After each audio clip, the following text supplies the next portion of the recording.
Assalamualaikum warahmatullahi wabarakatuh. Salam sejahtera bagi kita semua. Pertama-tama kita panjatkan puja dan puji syukur atas rahmat yang diberikan oleh Tuhan Yang Maha Esa.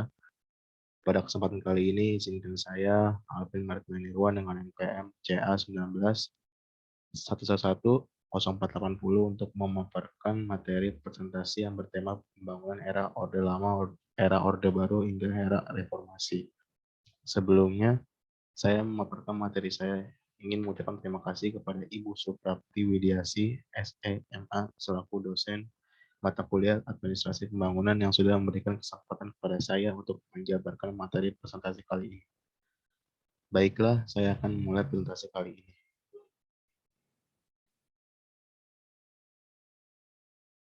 Berikut daftar isi dari presentasi kali ini. Yang pertama ada latar belakang, pembahasan, kesimpulan, dan saran, serta yang terakhir itu referensi. Pertama, latar belakang.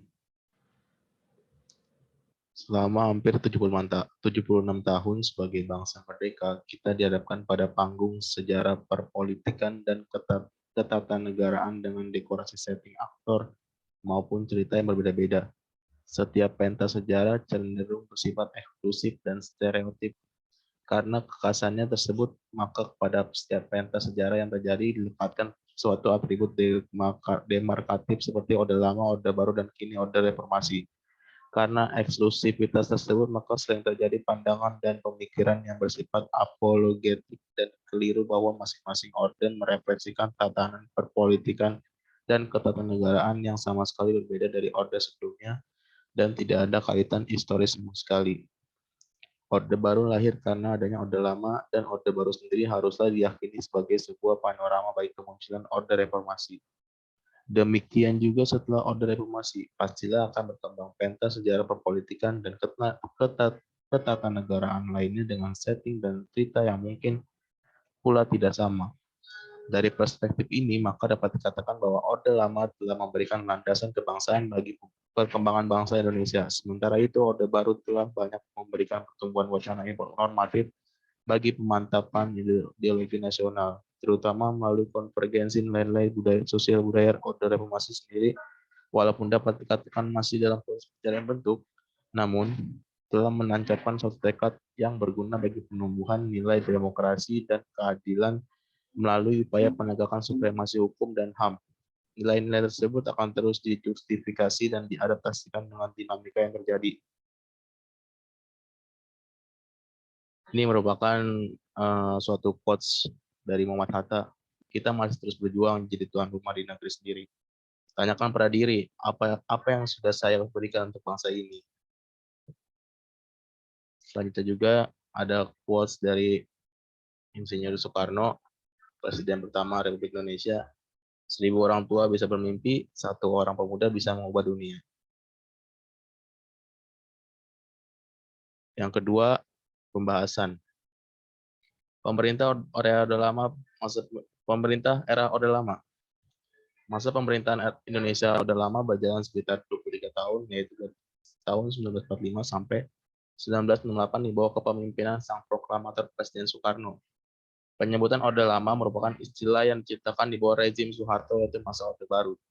Padahal Soekarno sendiri tidak suka dengan sebutan Orde Lama, karena memang tidak sepantasnya disebut Orde Lama, karena di masa itu terjadi transformasi besar-besaran di Indonesia dari masa penjajahan ke masa kemerdekaan.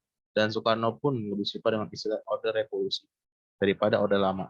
Sehingga di bawah pemerintahan Soekarno, Indonesia menerapkan sistem ekonomi bergantian dari sistem ekonomi liberal, kemudian diganti menggunakan sistem ekonomi komando. Sistem ekonomi liberal diterapkan saat sistem pemerintahan parlementer diterapkan di Indonesia. Tanggal 18 Agustus 1945, Indonesia mengesahkan UUD 1945 sebagai dasar negara yang bersumber dari Pancasila. Di dalam UUD 1945, sebenarnya sudah terpampang jelas bahwa Indonesia menggunakan sistem pemerintahan presidensial. Namun baru 3 bulan terjadi penyimpangan terhadap UUD 1945. Penyimpangan tersebut dilakukan oleh Sultan Syahrir setelah dia membentuk kabinet parlementer dengan Sultan Syahrir sebagai Perdana Menterinya. Karena pada saat itu pengaruh Belanda masih sangat kental Dalam masa tersebut, Indonesia telah menggunakan beberapa konstitusi seperti Undang-Undang Dasar Sementara Republik Indonesia tahun 1950, UUD 1950. Masa ini berlangsung dari 1 Agustus 1945 sampai 5 Juli 1959. Saat itu Indonesia berbentuk negara serikat dengan dibagi menjadi 3 bagian, yaitu negara bagian Republik Indonesia, negara Indonesia Timur, negara Sumatera Timur, dengan perjanjian pada tanggal 17 Agustus 1950, tepat 5 tahun setelah kemerdekaan Indonesia. Perjanjian tersebut mengembalikan Indonesia dengan negara kesatuan dengan UUD Republik Indonesia 1950 sebagai konstitusinya. Sejak 1950 sampai 1999, Indonesia menganut sistem kabinet parlementer dengan demokrasi liberal semu atau setengah-setengah. Sistem kabinet parlementer berakhir tanggal 5 Juli 1999 setelah dikeluarkannya dekret presiden dengan UUD 1945 kembali digunakan melalui sistem pemerintahan demokrasi terpimpin. Yang kedua, pemerintahan era Orde Baru. Istilah Orde Baru digunakan untuk memisahkan masa kepemimpinan Soekarno yang Orde Lama dengan Orde Baru di masa Soeharto. Era ini digunakan untuk menandai keberhasilan Soeharto menumpas pemberontakan PKI pada 1995 atau sering juga dikenal sebagai G30 SPKI. Pada masa ini, awalnya demokrasi Indonesia mengalami kemajuan yang cukup signifikan. Tetapi perkembangannya kehidupan di era Orde Baru ini tidak jauh berbeda dengan era sebelumnya. Sistem pemerintahan presidensial lebih ditonjolkan atau bisa dikatakan kekuasaan diktator. Kemudian demokrasi Pancasila yang dicetuskan pada masa ini. Yang ketiga, pemerintahan era reformasi. Era ini menandakan runtuhnya hegemoni kekuasaan Soeharto tahun 1998 sehingga sekarang. Di era ini Indonesia membuat revolusi besar-besaran di sistem pemerintahannya. Dengan sistem pemerintahan yang lebih terbuka, diharapkan peran demokrasi lebih ditonjolkan. Berikut merupakan lini masa perjalanan dari Orde Lama, Orde Baru, hingga reformasi sampai sekarang. Orde Lama berlangsung dari tahun 1945 sampai 1998, terus lanjut sebagai Orde Baru 1968 sampai 1998, terus sekarang reformasi dari 1998 sampai sekarang. Pembangunan di era Orde Lama. Berikut pembangunan di era Orde Lama, yaitu yang pertama, tahun 1947 dimulai suatu perencanaan beberapa sektor ekonomi dan diberi nama Plan Produksi 3 Tahun RI untuk 1948, 1949, dan 1950. Ditujukan terhadap bidang-bidang pertanian, peternakan, perindustrian, dan kehutanan. Dan juga beberapa program lainnya seperti pembentukan Planning Board, Badan Perancang Ekonomi, yang dibentuk pada tanggal 19 Januari 1947. Badan ini dibentuk atas usul dari Menteri Kemakmuran Akagani. Badan ini merupakan badan tetap yang bertugas membuat rencana pembangunan ekonomi untuk jangka waktu 2-3 tahun yang akhirnya disepakati rencana pembangunan 10 tahun. Bangunan umum vital milik asing dinasionalisasikan dengan pembayaran ganti rugi perusahaan milik Jepang akan disita sebagai ganti rugi terhadap RI. Perusahaan modal asing lainnya dikembalikan kepada yang berhak sesuai diadakannya perjanjian Republik Indonesia dengan Belanda. Badan ini bertujuan untuk menasionalisasikan semua cabang produksi yang telah ada dan dengan mengubah ke dalam bentuk badan hukum. Lanjutannya, hal ini dilakukan dengan harapan agar Indonesia dapat menggunakan semua cabang produksi secara maksimal dan kuat di mata hukum internasional. Pendanaan untuk rencana pembangunan ini terbuka bagi para pemilik modal dalam negeri maupun modal asing. Inti rencana ini adalah agar Indonesia membuka diri terhadap penanaman modal asing dan melakukan pinjaman baik ke dalam negeri maupun ke luar negeri. Untuk membiayai rencana pembangunan ekonomi tersebut, pemerintah membuka diri terhadap penanaman modal asing, mengerahkan dana masyarakat melalui pinjaman nasional, melalui tabungan masyarakat, serta melibatkan badan-badan swasta dalam pembangunan ekonomi. Dan untuk menampung dana tersebut dibentuk bank pembangunan. Perusahaan patungan merger diperkenankan berdiri, sementara itu tanda partikelir dihapuskan. Perkembangannya April 1947, badan ini diperluas menjadi panitia pemikir siasat ekonomi yang bertugas mempelajari, mengumpul data, dan memberi saran. kepada pemerintah dalam merencanakan pembangunan ekonomi dan dalam rangka melakukan perundingan dengan pihak Belanda, rencana tersebut belum berhasil dilaksanakan dengan baik karena situasi politik dan militer yang tidak memungkinkan, yaitu agresi militer Belanda satu dan Jajah Linggarjati yang menyebabkan sebagian besar wilayah Indonesia yang memiliki potensi ekonomi jatuh ke tangan Belanda dan tersisa sebagai besar tergolong sebagai daerah miskin dan berpenduduk padat Sumatera dan Jawa. Hal tersebut ditambah dengan adanya pembentukan PKI dan agresi militer Belanda II yang mengakibatkan kesulitan ekonomi sebagai semakin memuncak. Yang kedua, rekonstruksi dan rasionalisasi Angkatan Perang atau RERA 1948. Program ini bertujuan untuk mengurangi beban negara dalam bidang ekonomi. Selain meningkatkan efisiensi, rasionalisasi meliputi penyempurnaan administrasi negara, angkatan perang, dan aparat ekonomi. Sejumlah angkatan perang dikurangi secara drastis untuk mengurangi beban negara di bidang ekonomi dan meningkatkan efisiensi angkatan perang dengan menyalurkan para bekas prajurit pada bidang-bidang produktif dan diurus oleh Kementerian Pembangunan dan Pemuda. Rasionalisasi ini diusulkan oleh Muhammad Hatta yang diikuti dengan intensifikasi pertanian, penanaman bibit unggul, dan peningkatan peternakan. Yang ketiga, rencana Kasimo atau yang kita tahu juga Kasimo Plan. Program ini disusun oleh Menteri Urusan Bahan Makanan IJ Kasimo. Program ini berupa rencana produksi 3 tahun yang berlangsung pada tahun 1948 sampai 1950. Mengenai usaha swasembada pangan dengan beberapa petunjuk pelaksanaan yang praktis. Inti dari Kasimo Plan ini adalah untuk meningkatkan kehidupan rakyat dengan meningkatkan produksi bahan pangan. Rencana Kasimo ini adalah yang pertama menanami tanah kosong yang tidak terurus di Sumatera Timur yang seluas 281.207 hektar. Lakukan intensifikasi di Jawa dengan tanam bibit unggul. Pencegahan penyembelihan hewan-hewan yang berperan penting bagi produksi pangan.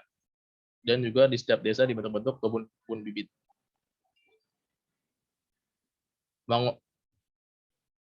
Pembangunan era Orde Baru. Program-program yang dibentuk di era Orde Baru ini, yang pertama jangka pendek, yang pertama pada bulan Juli sampai Desember 1966 untuk program pemulihan, Januari sampai Juni 1967 untuk tahap rehabilitasi, Juli sampai Desember 1967 untuk tahap konsolidasi, Januari sampai Juni 1998 untuk tahap stabilisasi. Dalam rangka mendukung kebijakan jangka pendek, pemerintah melakukan beberapa hal diantaranya. Yang pertama, memperkenalkan kebijakan anggaran berimbang atau balance budget policy. Yang kedua, pembentukan IGGI. Yang ketiga, melakukan reformasi terhadap sistem perbankan UU tahun 1997 tentang perbankan, UU 1998 tentang Bank Sentral, UU 1998 tentang Bank Asing. Yang keempat, menjadi anggota kembali IMF. Yang kelima, berperan penting yang lebih besar kepada bank-bank dunia, lembaga keuangan lain sebagai agen bangunan.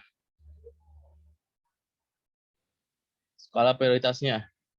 Yang pertama, pengendalian inflasi. Yang kedua itu pencukupan kebutuhan pangan. Yang ketiga, rehabilitasi prasarana ekonomi. Yang keempat, peningkatan kegiatan ekspor. Yang kelima, pencukupan kebutuhan sandang. Komponen rencananya, yang pertama itu rencana fisik dan sasaran utamanya, itu pemulihan dan peningkatan kapasitas produksi, pangan, ekspor, dan sandang. Terus yang kedua, pemulihan dan peningkatan prasarana ekonomi yang menunjang bidang-bidang tersebut. Yang kedua, rencana moneter dan sasaran utamanya. Yang pertama itu terjaminnya pembiayaan rupiah dan devisa bagi pelaksanaan rencana fisik. Yang kedua, pengendalian inflasi pada tingkat harga yang relatif stabil sesuai dengan daya beli rakyat. Tindakan dan kebijaksanaan pemerintah. Tindakan pemerintah ini bisa disebut dengan banting setir dari ekonomi komando ke ekonomi bebas, demokratis, dari ekonomi tertutup ke ekonomi terbuka, dari anggaran defisit ke anggaran berimbang. Yang kedua ini, serangkaian kebijaksanaan Oktober 1996, Februari 1997, dan Juli 1997 antara lain, yang pertama kebijaksanaan kredit yang lebih selektif dari segi penentuan jumlah, arah, dan suku bunga. Yang kedua, mengembangkan atau menurunkan defisit APBN dari 173,7% pada tahun 1995, 127,3% tahun 1996, dan 3,1% 1997 dan 0% 1998. Yang terakhir, bangunan era reformasi. Dengan diluncurkannya UU nomor 22 tahun 1999 dan UU nomor 25 tahun 1999 oleh Kabinet Reformasi bersama dengan pengaturan lainnya yang berkaitan, dalam negeri secara dramatik telah terjadi perubahan keseimbangan dari tanggung jawab antara berbagai tingkat level pada sistem pemerintahan. Berkaitan dengan reformasi dan komitmen yang dibuat oleh pemerintah pusat serta beberapa pemerintah daerah dan DPR agar mampu memberikan bukti dan mendorong ke arah terjadinya transparansi, partisipasi, dan sistem manajemen sumber daya yang melibatkan kepentingan masyarakat secara berimbang masih mengalami hambatan karena terjadinya aktivitas mempertahankan surplus keuntungan atau rent seeking activities, terutama pada para pejabat birokrasi pusat maupun daerah setelah terjadinya proses desentralisasi sesuai dengan kebijaksanaan otonomi daerah. Dengan terjadinya proses perubahan yang dipelopori oleh semangat reformasi dalam perkembangan berikutnya, telah terjadi perubahan besar dalam kehidupan bernegara dengan dibuatnya sejumlah amandemen terhadap pasal-pasal UUD 1945, di mana saat ini telah mencapai amandemen keempat, yang salah satu butir pentingnya dalam amandemen keempat ini adalah presiden dan wakil presiden dipilih langsung oleh rakyat. Hal ini membawa konsekuensi yang cukup besar terhadap terjadinya perubahan dalam kebijaksanaan perencanaan pembangunan Indonesia. Di, di mana setiap calon presiden akan dipilih oleh rakyat berdasarkan pada program-program kebijakan, dan pembangunan yang akan dilakukannya. Sebagai akibatnya, presiden bukan lagi merupakan mandataris Majelis Pemusyawaratan Rakyat atau MPR yang harus melaksanakan GBHN yang ditetapkan oleh MPR. Presiden mempertanggungjawabkan secara langsung hasil dari pelaksanaan program-program pembangunan yang dilaksanakan kepada masyarakat yang memilihnya melalui MPR yang beranggotakan Dewan Perwakilan Rakyat atau DPR dan Dewan Perwakilan Daerah atau DPD. Dengan demikian, MPR hanya berfungsi sebagai lembaga legislatif yang tidak lagi mempunyai wewenang untuk mengangkat dan memberhentikan presiden dan wakil presiden. Program-program yang disampaikan oleh presiden terpilih pada saat pemilu yang akan menjadi acuan bagi pelaksanaan kebijakan pembangunan nasional selama periode kepemimpinannya, sehingga keberhasilan pelaksanaan pembangunan sangat ditentukan oleh kemampuan presiden dalam membentuk tim yang menerjemahkan kebijakan politiknya ke dalam program-program pembangunan secara real. Kesimpulannya, dari hasil pembangunan era Orde Lama, Orde Baru, dan sampai dengan Orde Reformasi, kesimpulannya keruntuhan Orde Lama dan kelahiran Orde Baru di penghujung tahun 1990-an menandai tumbuhnya harapan akan perbaikan keadaan sosial, ekonomi dan politik. Banyak kalangan berharap terjadinya akselerasi pembangunan politik ke arah demokrasi. Salah satu harapan dominan yang berkembang pada saat itu adalah bergesernya power relationship antara negara dan masyarakat. Harapan akan tumbuhnya demokrasi tersebut adalah harapan yang memiliki dasar argumen empirik yang memadai, diantaranya adalah berbeda dengan demokrasi terpimpin Bung Karno yang lahir sebagai produk rekayasa elit. Orde Baru lahir karena adanya gerakan massa yang berasal dari arus bawah. Kemudian rekrutmen elit politik di tingkat nasional dilakukan oleh pemerintah Orde Baru pada saat pembentukannya memperlibatkan adanya kesejajaran, dalam artian mengenai kebijakan politik yang tidak ada lagi diserahkan pada peran politis dan ideologi, melainkan pada para teknokrat ahli sejalan dengan dasar empirik sebelumnya. Masa awal Orde Baru ditandai oleh terjadinya perubahan besar yang pengimbang politik di dalam negara dan masyarakat. Sebelumnya, pada era Orde Lama kita tahu bahwa pusat kekuasaan ada di tangan presiden, militer, dan PKI. Namun pada Orde Baru terjadi pergeseran pusat kekuasaan di mana dibagi dalam militer, teknokrat, dan kemudian birokrasi. Namun harapan itu akhirnya menemui ajalnya ketika pada pemilu tahun 1971. Golkar secara mengejutkan memenangi pemilu lebih dari separuh suara dalam pemilu. Itulah beberapa sekelumit cerita tentang Orde Lama dan Orde Baru, tentang bagaimana kehidupan sosial, politik, dan ekonomi masa itu. Yang kemudian pada Orde Baru akhirnya tumbang bersama dengan tumbangnya Pak Harto atas desakan para mahasiswa di depan gedung DPR, yang akhirnya pada saat itu titik tolak era reformasi lahir. Dan pada formasi demokrasi yang bisa dikatakan demokrasi yang diinginkan pada saat itu, perlahan-lahan mulai tumbuh hingga sekarang ini. Sarannya dari perjalanan era-era Orde Baru, Orde Lama, Orde Baru sampai era reformasi ini, caranya itu perjalanan kehidupan birokrasi Indonesia selalu dipengaruhi oleh kondisi sebelumnya. Budaya birokrasi yang telah ditanamkan sejak zaman kolonialisme berakar kuat hingga reformasi saat ini. Paradigma yang dibangun dalam birokrasi Indonesia lebih cenderung untuk kepentingan kekuasaan. Struktur, norma, nilai, dan regulasi birokrasi yang demikian diwarnai dengan orientasi pemenuhan kepentingan penguasa daripada pemenuhan hak sipil warga negara. Budaya birokrasi yang cukup semakin menjadi sorotan publik saat ini, banyaknya kasus KKN menjadi cermin buruknya mentalitas birokrasi secara institusional maupun individu. Sejak Orde Lama hingga Orde Reformasi, birokrasi selalu menjadi alat politik yang efisien dalam melanggengkan kekuasaan. Bahkan masa Orde Baru, birokrasi sipil maupun militer secara terang-terangan mendukung pemerintah dalam mobilisasi dukungan dan finansial. Hal serupa juga masih terjadi pada saat reformasi, namun hanya di beberapa daerah. Beberapa kasus dalam pilkada yang sempat terekam oleh media menjadi salah satu bukti nyata masih adanya penggunaan birokrasi untuk suksesi. Sebenarnya penguatan atau penaklukan birokrasi bisa saja dilakukan dengan catatan bahwa penaklukan tersebut didasarkan atas itikat baik untuk merealisasikan program-program yang telah ditetapkan pemerintah. Namun sayangnya penaklukan ini hanya dipahami oleh para pelaku politik adalah untuk memenuhi ambisi dalam memupuk kekuasaan. Mungkin dalam hal ini kita sebagai penerus bangsa harus mampu dan terus bersaing dalam mewujudkan Indonesia yang lebih baik dari sebelumnya. Harga diri bangsa Indonesia adalah menyintai dan menjaga aset negara untuk jadikan simpanan buat anak cucu kelak. Dalam proses pembangunan bangsa ini harus bisa menyatukan pendapat demi kesejahteraan masyarakat umumnya.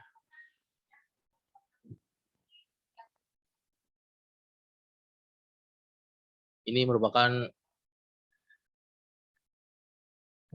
referensi dari hasil presentasi kali ini